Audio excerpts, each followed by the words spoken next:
This is Properties of Acids and Bases, section 20.1. And here's the objectives. Be able to list properties of both acids and bases, be able to name acids and bases when you're given the formula, and vice versa. All right, first of all, acids are really common. I mean, we experience acids all the time. Things like aspirin, orange juice, vinegar, stomach acid is hydrochloric acid. These are all examples of acid, sulfuric acid. So, we experience acids in pretty much every day-to-day life all the time. There are certain properties about all acids. One is they all taste sour. Another is that they turn blue litmus paper red. There are things called indicators which change color based on whether something is an acid or a base. Litmus paper is one of those things that does that, and it's basically a piece of paper where they've put an indicator on it, and you can find blue and red litmus paper. Blue litmus paper will turn red if it's an acid, and vice versa. Red litmus paper will turn blue in a base. And you need to remember that, turns red. Blue litmus paper turns red in an acid. Also, acids react with metals and usually give off hydrogen gas. So we could say something like if you took zinc plus hydrochloric acid, you're going to get zinc chloride plus hydrogen gas. And that's a pretty common thing where you get hydrogen gas by reacting a metal with an acid.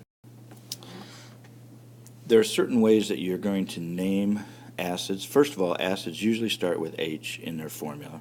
The important part of it is the anion. So we're looking at the last part. We're looking at the negative ion, trying to decide how to name the acid. If it's binary, in other words, if we have something like HF, that's binary acid, just two elements. Then you always name it with hydro. You take the name of the anion, put it in the middle, and then ic. So if we look up, we have fluorine, the anion is fluoride, and so we're going to use the fluor part, and so we would call it hydrofluoric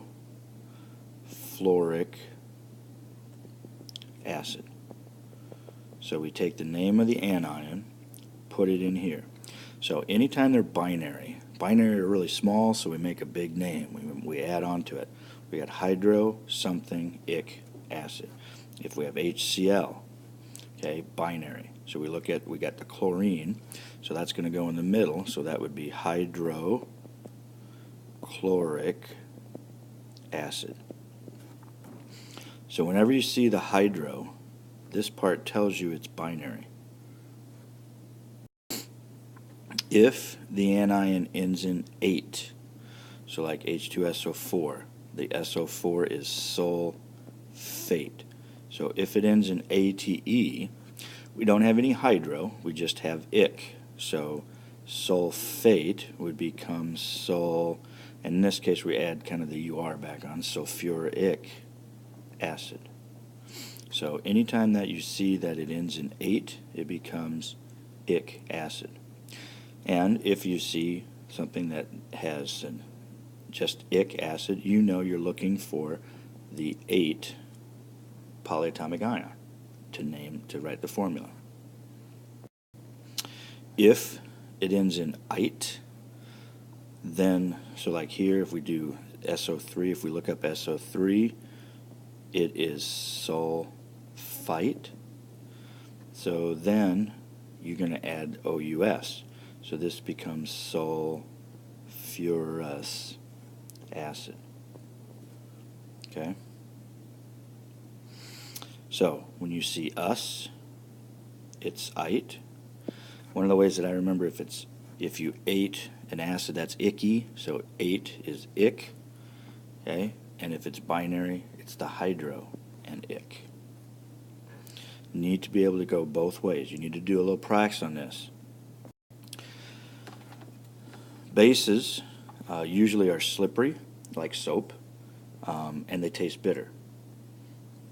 So soap is a base. It's usually slippery, doesn't taste very good. Also, they will turn red litmus paper blue. I just always remember blue, base, same letters.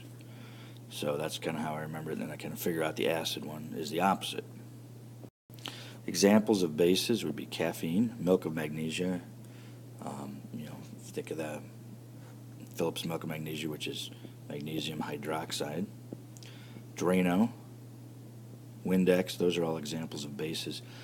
None of these really taste very well. Even caffeine doesn't taste good if you tasted it plain. Usually we have enough other stuff with it that it covers it up.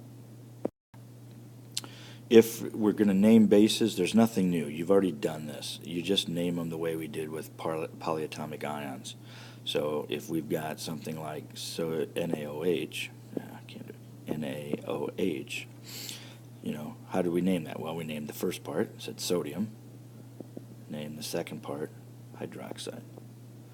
No difference from what we did before when we were naming compounds. So there's nothing new there. These usually do contain hydroxide ions, OH minus ions. So here's sodium hydroxide. KOH, that would be potassium hydroxide.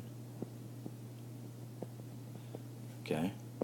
CaOH, calcium hydroxide.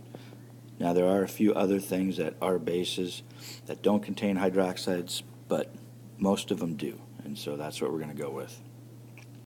All right, so what I want you to do, you need to practice this because you need to know how to do this. I want you to name these particular acids and bases. Make sure that you look up the polyatomic ion, see what it is, give it the name. So I want you to stop the video and I want you to do this. I don't want you just to listen to me do it. I want you to do it first. Okay, so if you look up NO2, you find that that is nitrite. If you look that up in the polyatomic ion chart, and you'll have to do that. Remember, ites become us, so this becomes nitrous acid. Okay. If we look at this one, we know it's binary. Binaries we know are going to be hydro and then something ic, and so this is going to be hydroiodic acid. This, we see that you have the OH. So since it has a OH, it's a base, so we're going to call this barium hydroxide. We don't have to do anything other than the normal naming method. Look up this last one. You see that that's carbonate. 8, remember if you ate it, that's icky. We don't like that. So this becomes carbonic acid. Okay, be able to name these on a quiz. All right, these you're going to need to write the formulas for. So I want you to stop the video and write formulas for these, and then I'll come back and go over them with you. Okay, when you see that it says hydroxide, that should tell you it's a base. Potassium hydroxide, KOH. K is +1, hydroxide is -1. That's pretty easy. Next one, you see hydro. That tells you that it's binary. So now we're looking at this part here. It's binary with bromine. So we've got an acid, hydrogen. We've got bromine minus. The formula is just going to be HBr. On the next one, no hydro, so it's a polyatomic ion. It's ic. Ic means 8, so we're looking for acetate. Okay, you'll see that that's C2H3O2. It's a -1, so we're just going to put one hydrogen in front. C2H3O2. Us means ite. So we're going to look up chlorite, and we're going to find that chlorite is ClO2 minus. Okay, 1 minus, it means we have one H, so we're just going to write HClO2. And the chloric, ic is 8, so we look up chlorate, ClO3 minus, we would get HClO3. Okay, if you don't understand, watch through these parts again on how to name these. It's important that you can able to name these on a quiz and a test, which you're going to have. And that's the end.